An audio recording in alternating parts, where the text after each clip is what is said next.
Hello मेरे प्यारे प्यारे दोस्तों, मेरे यूट्यूब चैनल में आप लोगों का बहुत बहुत स्वागत है। आप लोग परी की कहानी सुनिए। 10 हाथों वाली परी की कहानी।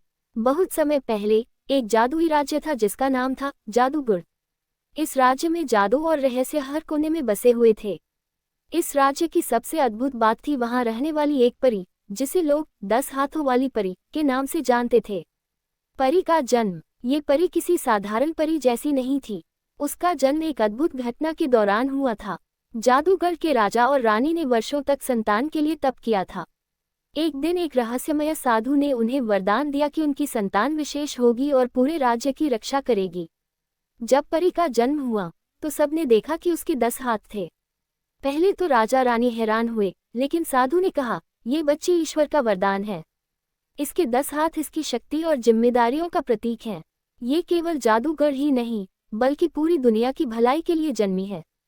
परी की शक्ति। जैसे जैसे परी बड़ी हुई, उसके 10 हाथों की शक्ति लोगों के सामने आने लगी। हर हाथ में एक अलग शक्ति थी। एक हाथ से वह पानी को नियंत्रित कर सकती थी, दूसरे से आग पैदा कर सकती थी, तीसरे हाथ से हवा को रोक सकती थी, तो चौथे से जमीन को हिला सकती थी। उसके बाकी हाथों में भी अलग अलग अद्भुत शक्तियां थीं, लेकिन उसका सबसे खास हाथ वह था जो प्यार और शांति फैलाने की शक्ति रखता था। परी का नाम दिव्या रखा गया। वह सुंदर, दयालु और बहुत समझदार थी। उसके 10 हाथ न केवल उसकी ताकत थे, बल्कि उसकी जिम्मेदारियों का प्रतीक भी थे। संकट का आगमन। जादूगर का जीवन शांत और सुखमय था, जब तक कि एक दिन वहां कालदूत नाम का राक्षस नहीं आया। कालदूत एक शक्तिशाली जादूगर था, जिसने कई राज्यों को नष्ट कर दिया था। उसने जादूगर पर हमला करने का फैसला किया। उसने राजा से कहा, अगर तुम मुझे अपना राज्य सौंप दोगे तो मैं तुम्हें और तुम्हारे लोगों को जिंदा छोड़ दूंगा। लेकिन अगर तुमने मेरी बात नहीं मानी तो मैं तुम्हारे पूरे राज्य को राख में बदल दूंगा। राजा परेशान हो गए। उन्होंने अपने मंत्रियों और सेनापतियों से सलाह ली, लेकिन कोई भी कालदूत का सामना करने की हिम्मत नहीं कर सका। जब ये बात दिव्या को पता चली तो उसने राजा से कहा, पिताजी, आप चिंता मत करें।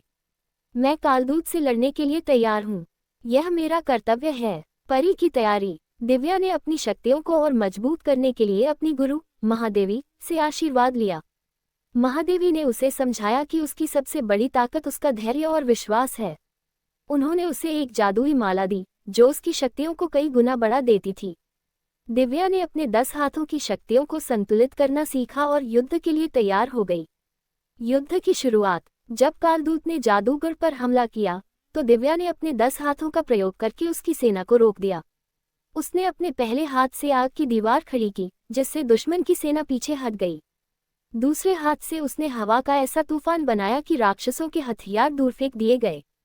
तीसरे हाथ से उसने जमीन को हिलाया, जिससे कालदूत की जादुई शक्ति कमजोर हो गई। लेकिन कालदूत इतना आसान विरोधी नहीं था। उसने अपनी जादुई छड़ी से एक बड़ा मायाजाल रचा और दिव्या को उसमें फंसाने की कोशिश की। लेकिन दिव्या ने अपने 7वें हाथ से अपनी रक्षा की और कालदूत के मायाजाल को नष्ट कर दिया। परी का बलिदान। युद्ध चलता रहा, लेकिन कालदूत को हराना आसान नहीं था। दिव्या ने देखा कि अगर वह अपनी सबसे बड़ी शक्ति, अपने 10वें हाथ का प्रयोग करेगी तो कालदूत को हराया जा सकता है। लेकिन इसके लिए उसे अपनी सारी ऊर्जा बलिदान करनी पड़ेगी। दिव्या ने बिना किसी झिझक के अपना 10वां हाथ उठाया, जो प्यार और शांति की शक्ति से भरा हुआ था। जैसे ही उसने इस शक्ति का प्रयोग किया, कालदूत और उसकी सभी बुरी शक्तियां नष्ट हो गईं। लेकिन दिव्या खुद कमजोर हो गई और अपनी जादुई शक्तियों को खो दिया। जादूगर में शांति। कालदूत के नष्ट होने के बाद जादूगर में फिर से शांति और खुशी लौट आई। दिव्या ने अपनी ताकत खो दी थी, लेकिन उसने अपनी बहादुरी और बलिदान से लोगों के दिलों में अमर जगह बना ली। राजा ने दिव्या को राज्य की संरक्षक घोषित किया और उसे जादूगर की देवी के रूप में पूजा जाने लगा।